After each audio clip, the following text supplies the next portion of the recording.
আমার ঘরের জানলা দিয়ে মসজিদে স্পষ্ট দেখা যায়। অনেক পুরনো মসজিদ।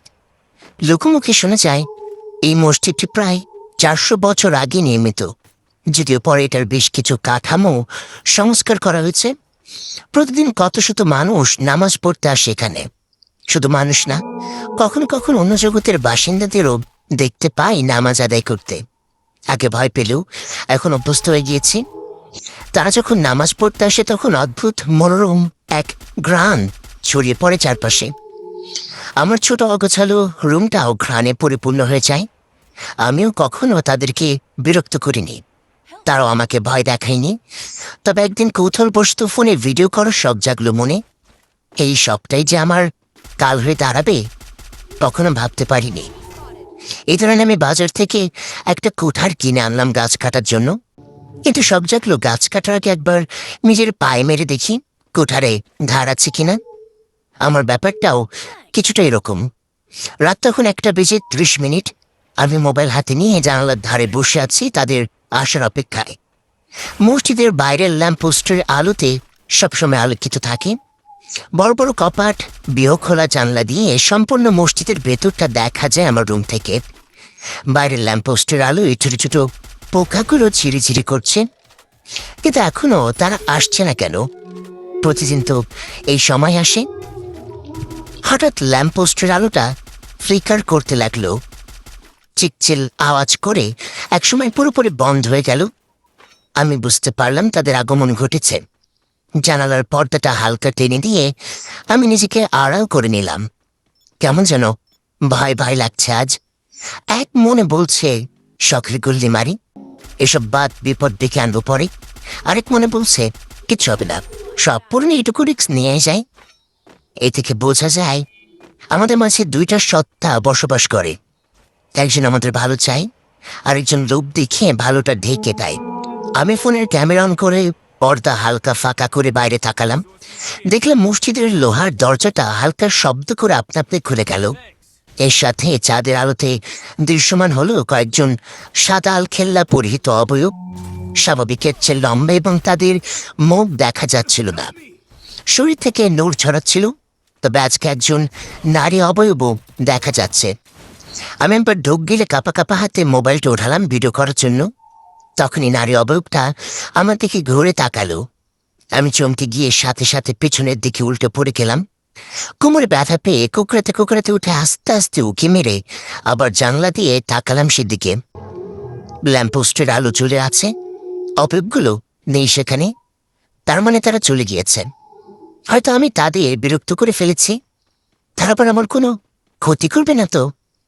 এসব ভেবে ভয় পাচ্ছিলাম। ঠিক তখনই দরজায় ঠক ঠক শব্দ। আমি চমকে গিয়ে বুকে থুতু দিয়ে আবার দৃষ্টিতে তাকিয়ে রইলাম দরজার থেকে। এত রাতে দরজায় কড়া না রেখে ভাবতে ভাবতে আবার ঠকঠক আওয়াজ। আমি শুকনো গলায় ধীর কণ্ঠে জিজ্ঞাসা করলাম, কে কে এত রাতে দরজা পিটায়? ওপাশ থেকে ভেসে আসলো, আমি আমি তোমার বাড়িওয়ালা চাচা।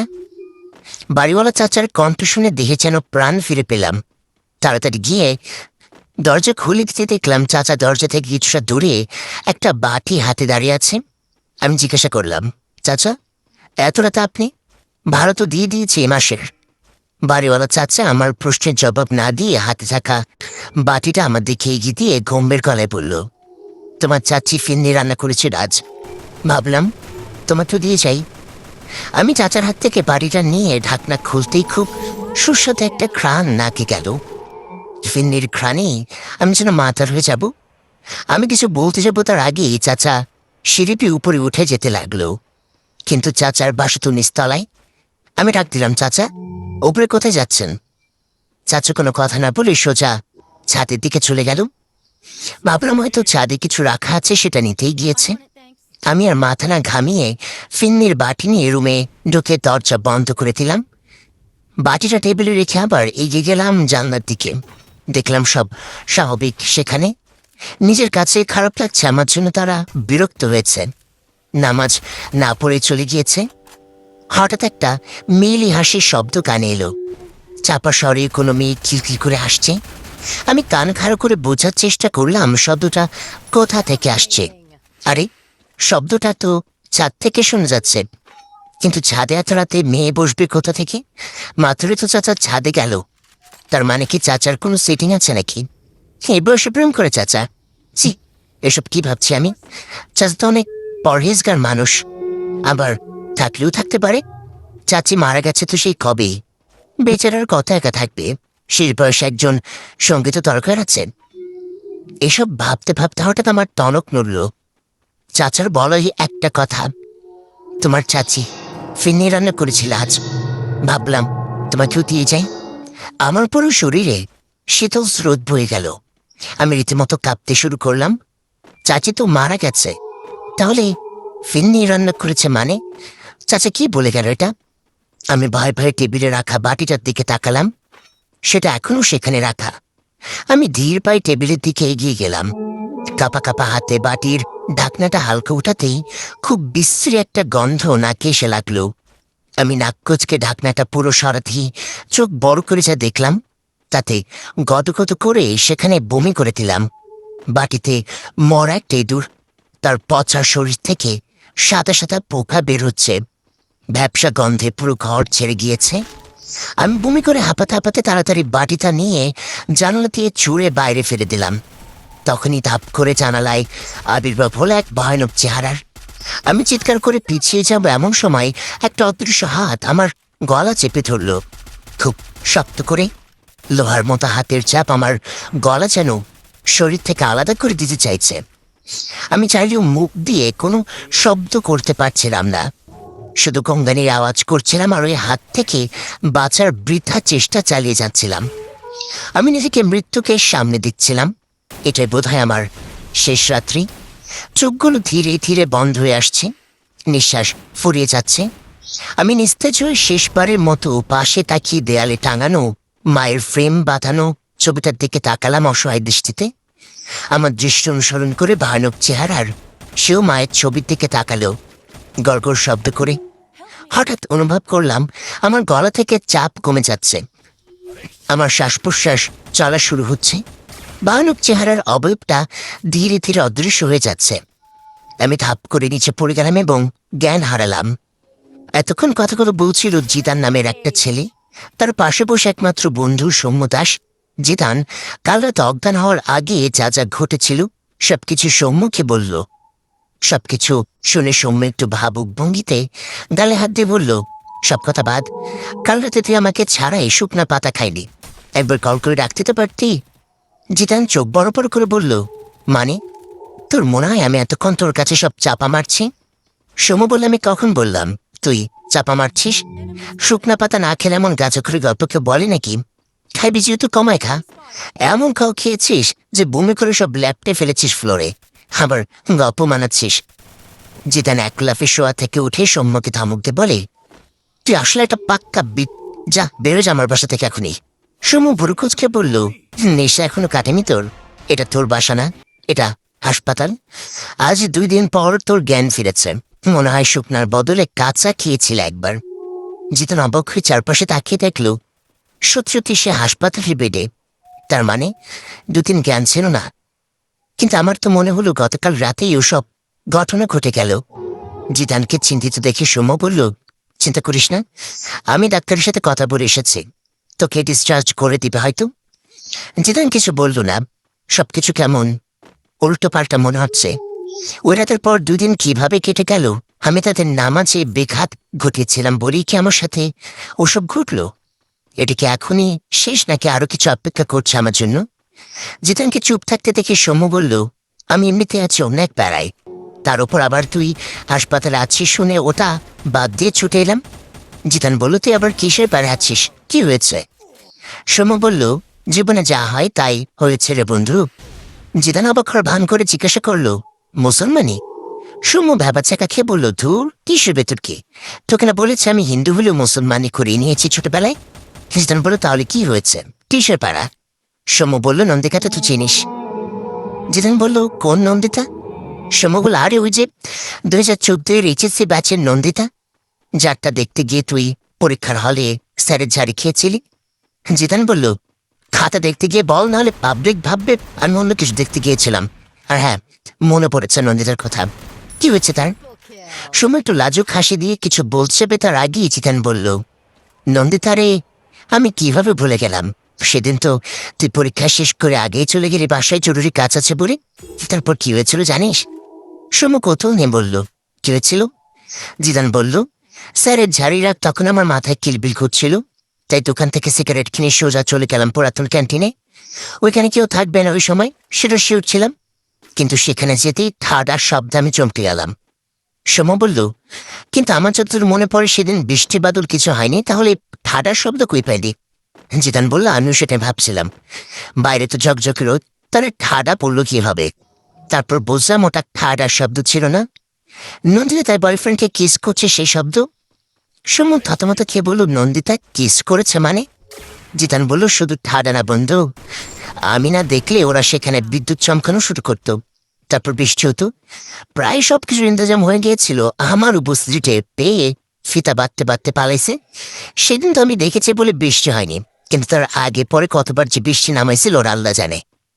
সৌম্য ফুসফুস করতে লাগলো জিতানের দিকে তাকিয়ে। জিতান বলল, কি হচ্ছে? তুই এরম সাপের মতো করছিস কেন? আরে হ্যাঁ, নন্দিনীর সাথে কি হয়েছে তোর? সৌম্য দাঁত কটমট করে বলল, ওর সাথে আমার বিয়ের কথাবার্তা চলছে। জিতান কাশতে কাশতে বলল, তাহলে মামা তোর ভাগ্য আগে থেকেই খোলা থাকবে, এই বলে হু হু করে হাসতে লাগলো। সৌম্যর আগে গজগজ করতে করতে চলে গেল। জিতান পেছন থেকে ডাক দিয়ে বলল, বিয়ের দাওয়াত দিয়ে গেলি না? সৌম্য পেছনে তাকে আগে বলল, দাওয়াত তো। এই বলে সৌম্য চলে গেল। জিদান হেসে চলেছে গড়াগড়ি দিয়ে, তখন নার্স এসে অবাক হয়ে বলল, আরে আরে, আপনি তো 2 দিন হুশই ছিলেন না, এখন হুশ ফিরতে এভাবে আসছেন? জিদান হাসি থামে বলল, আমরা এমন এক সোসাইটিতে বসবাস করি যেখানে আমাদের অসুস্থতা প্রমাণ করার জন্য মন খারাপ করে রাখাও জরুরি। নার্স বলল, কথাটা খুব একটা খারাপ বলেনি, তবে ওটা সহবাস না বসবাস হবে। দৃশ্য পরিবর্তন, রাত 12:30। জিদান হাসপাতাল থেকে বের হয়ে কানে হেডফোন লাগিয়ে গান ছেড়ে পকেটে হাত দিয়ে হেঁটে চলেছে ফাঁকা রাস্তায়। হালকা কুয়াশা ধোয়ার মতো উড়ে যাচ্ছে, পাখির কিচিরমিচিরের সাথে গাছের পাতা নাড়ার শব্দ হচ্ছে, দূরের কোনো গলি থেকে কুকুরের ঘেউ ঘেউ আওয়াজ আসছে। চাঁদনি রাতে এমন ঘুমন্ত শহরে হেঁটে বেড়ানোর অনুভূতি কোনো কিছুতে মাপা সম্ভব না। জিদানের কানে বাজছে কিছু গান।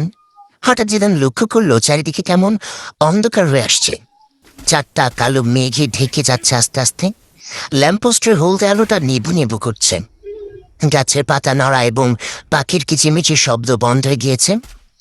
দূর থেকে কুকুরের ঘিঘু আওয়াজ আসছে না, সবকিছু যেন থমকে গিয়েছে এক মুহূর্তের জন্য। জিতান গান বন্ধ করে ফোনের ফ্ল্যাশলাইট অন করে আশেপাশে নজর বুলালো, কিছুই চোখে পড়ল না। জিদান মনে মনে বলল, ঠিক লাগছে না কিছু, তাড়াতাড়ি এখান থেকে যেতে হবে। এই বলে যখনই পা বাড়ালো তখনই হেডফোনে একটা মেয়ের হাসির শব্দে ভেসে উঠল। এটা সেই হাসি সেদিন ছাদ থেকে শোনা গিয়েছিল। জিদান থমকে দাঁড়িয়ে গেল, শরীরের লোমগুলো খাড়া হয়ে গেল। তাড়াতাড়ি করে টান দিয়ে কান থেকে হেডফোন খুলে ফেলল। এবার সে হাসিটা ঠিক জিদানের পেছন থেকে আসছে। জিদান ভয়ে পেছনে তাকানোর সাহস পাচ্ছে না, ঠান্ডার মাঝেও ঘেমে একাকার। জিদান এবার দৌড় দেওয়ার জন্য প্রস্তুত হলো, পেছনে তাকানো যাবে না। এইভাবে যখনই দৌড় দিবে তখন একটা মিষ্টি কণ্ঠ ভেসে এলো, তুমি আমার সাথে দৌড়ে পারবে না জিদান? জিদান কেঁপে উঠল কণ্ঠটা শুনে, ধীরে ধীরে ঘাড় ঘুরে পেছনে তাকিয়ে দেখল ঘোর অন্ধকার, কিছু দেখা যাচ্ছে না। জিদান কাপা কাপা গলায় জিজ্ঞাসা করল, কে? কি কথা বলে? হঠাৎ অন্ধকার ভেদ করে একটা রোশনি প্রতিফলিত করে একটা পরীর মতো মেয়ে বের হয়ে আসলো। তার খোলা কালো কেশগুলো স্লো মোশনে বাতাসে উঠতে লাগলো, সাদা ফ্রকটা রাস্তার সাথে লেপটে আছে, মুখে অদ্ভুত সুন্দর এক হাসি। জিতান মেয়েটাকে দেখে হা করে তাকিয়ে রইল, চোখের পলক ফেলছে না একবারের জন্য। মেয়েটা কাছে এসে জিদানের চোখের সামনে চুটকি মেরে বলল, তোমাকে কেউ শেখায়নি? রাতের বেলা পেছন থেকে কেউ ডাক দিলে শুধু ঘাড় না ঘুরিয়ে পুরো শরীর ঘুরিয়ে তাকাতে হয়। মোবাইলের রিংয়ের শব্দে জিদানের ঘুম ভাঙল। বালিশের পাশে হাত দিয়ে হাতিয়ে মোবাইল খুঁজে চোখ বন্ধ করে কল রিসিভ করে ঘুম ঘুম কণ্ঠে বলল, হ্যালো। ওপাশ থেকে সৌম্য বলল, তুই কই? জিদান আওড়াতে আওড়াতে বলল, আমি কই বলে তুই পাঙ্গাস। সৌম্য রাগান্বিত গলায় বলল, আমার বিয়া ভেঙে এখন মজা নিতে আমার সাথে, তাড়াতাড়ি বের হওয়া বাসা থেকে, আমি গোল চত্বরে আসছি, তোকে না এক জায়গায় যাবো। জিতান বলল, আমি কোথাও যেতে পারবো না, আমার অনেক কাজ আছে আজকে। সুমা আরো রেগে বলল, তোর আবার কিসের কাজ? সময় কাটানোর জন্য তুই পিঁপড়ার লাইন নষ্ট করে মজা নেস? তোর আবার কাজ? বাহানা না করে তাড়াতাড়ি চলে আয়। জিদান বলে, আচ্ছা সে নয় আসলাম, কিন্তু তোর এত তাড়া কেন? কোথায় যাবে আমাকে নিয়ে?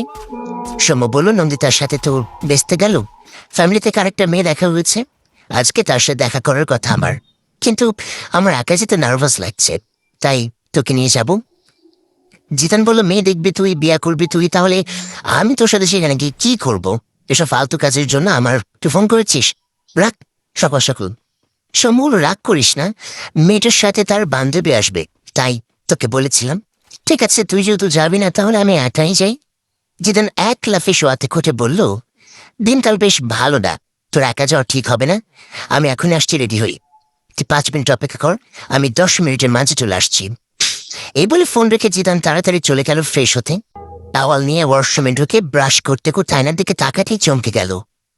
কপালে একটা কাল রঙের অদ্ভুত মাকড়সার স্কেচ আঁকা। জিতেন মুখ থেকে ব্রাশ বের করে আয়নার দিকে আরেকটু এগিয়ে গেল এবং ভালো করে লক্ষ্য করে দেখল সত্যি সত্যি একটা মাকড়সার স্কেচ পড়া। জিতান হাত দিয়ে ডলা দিল, কিন্তু সেটা উঠল না। হঠাৎ জিতানের টনক নড়ল এবং নিজে বলল, আমি বাসায় আসলাম কখন? তার রাতে মেয়েটাকে দেখার পর আমার আর কিছু মনে নেই। দৃশ্য চলে যায় গতকাল রাতে। জিতান হা করে তাকিয়ে আছে মেয়েটার দিকে। মেয়েটা জিদানের চেহারায় আলতো করে একটা ফু দিতে এই জিদান যেন পুরোপুরি মেয়েটার নিয়ন্ত্রণে চলে গেল। মেয়েটা একটু হেসে বলল, হাত উঠাও। জিদান হাত উঠালো। নিজের গালে নিজে চড় দাও। জিদান ফাঁস করে চড় বসিয়ে দিল নিজের গালে। এক পায়ে দাঁড়িয়ে থাকো। জিদান এক পা উঠে দাঁড়িয়ে রইল। মেয়েটা এমনটা দেখে খিলখিল করে হাসতে লাগলো। এরপর সামনের দিকে হাঁটা দিল। জিদান মন্ত্রমুগ্ধের মতো মেয়েটাকে অনুসরণ করলো। মেয়েটা সাপের মতো পা পিছিয়ে পিছিয়ে হাঁটছে। জিদান খুব স্বাভাবিকভাবে এক মনে মেয়েটাকে অনুসরণ করে এগিয়ে চলছে। কোথায় যাচ্ছে, কার সাথে যাচ্ছে জিদানের খেয়াল নেই। মেয়েটা হঠাৎ একাই বলতে লাগলো, জানো জিদান, তোমাকে জীবিত রাখার কোনো কারণ ছিল না আমাদের কাছে। তোমার জন্য ওই দিন রাতে আমাদের নামাজের বেঘাত ঘটেছিল। বাবার তো কড়া নির্দেশ ছিল তোমাকে জানে মেরে ফেলার। আমিও তোমাকে জানলা দিয়ে গলা চেপে ধরেছিলাম মেরে ফেলার জন্য, কিন্তু তুমি যখন তোমার মায়ের ছবির দিকে তাকালে তখন আমার মনে এক ধরনের মায়া কাজ করলো। ছবি দেখেছি, বুঝেছি তোমার মা আর নেই পৃথিবীতে। মা আর এই ছেলেটাকে শেষ পর্যন্ত মারতে পারিনি, ছেড়ে দিয়ে চলে গেলাম। অবশ্য বাবার কাছে বকুনি শুনেছের জন্য, তবে বাবাকে বুঝিয়ে নিয়েছি। কিন্তু বাবা একটা শর্ত দিয়েছে, সেটা পূরণ করার জন্যই তোমাকে নিয়ে যাচ্ছে এখন। জিদান তখনও মন্ত্রমুগ্ধের মতো হেঁটে চলেছে মেয়েটার পেছনে। হাঁটতে হাঁটতে সেই পুরনো মসজিদের সামনে চলে আসলো। সেখান থেকে জিদানের রুমটাও দেখা যাচ্ছে। ল্যাম্পপোস্টের আলোটা নেবু নেবু করছে। মেয়েটা মসজিদের ঠিক সামনে দাঁড়িয়ে পড়ল। জিদান মেয়েটার থেকে একটু দূরেই দাঁড়ালো এবং এক দৃষ্টিতে মেয়েটার দিকে তাকিয়ে রইল। মেয়েটা জিদানের কাছে এসে একটু হেসে বলল, এভাবে তাকিয়ে থাকবে জানলে কপালে কালো টিপ পরে আসতাম। নচে তবে তোমার চাহনিটা আমার ভালো লেগেছে।